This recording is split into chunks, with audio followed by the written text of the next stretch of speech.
The story of dried up earth due to the scorching sun in the northern part of Kenya cannot be overemphasized, with the weatherman predicting even tougher times ahead due to significantly reduced rainfall in many parts of the Horn of Africa over the next few months. While world bodies like the Food and Agriculture Organization have warned of a food crisis which will significantly affect communities living in drylands.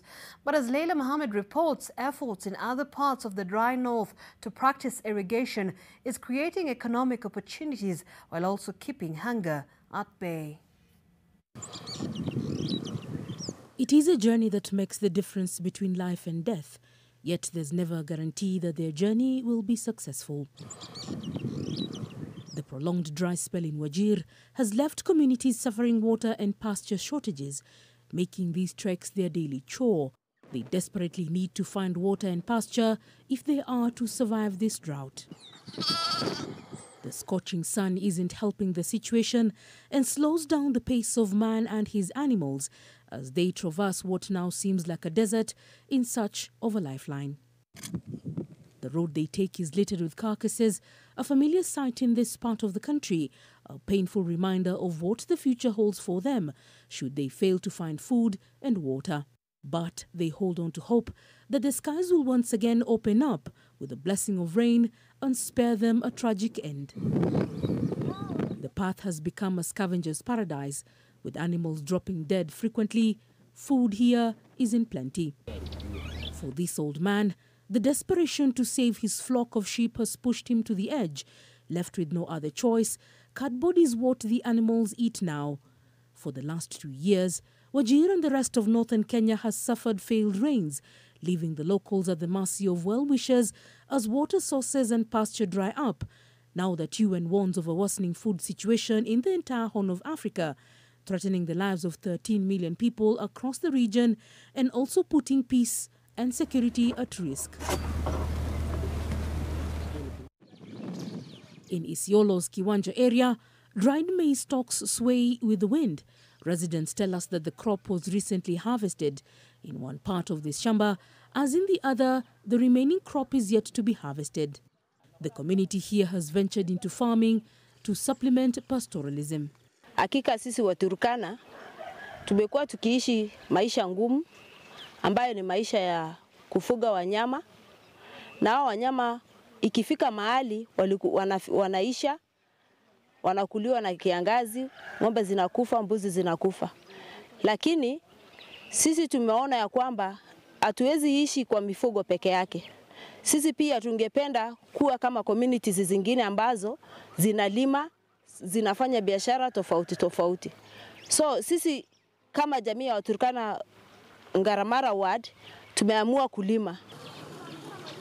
The community here has embraced crop farming via irrigation, with grains, vegetables and fruit doing well, despite the harsh conditions that many parts of the Horn of Africa are facing.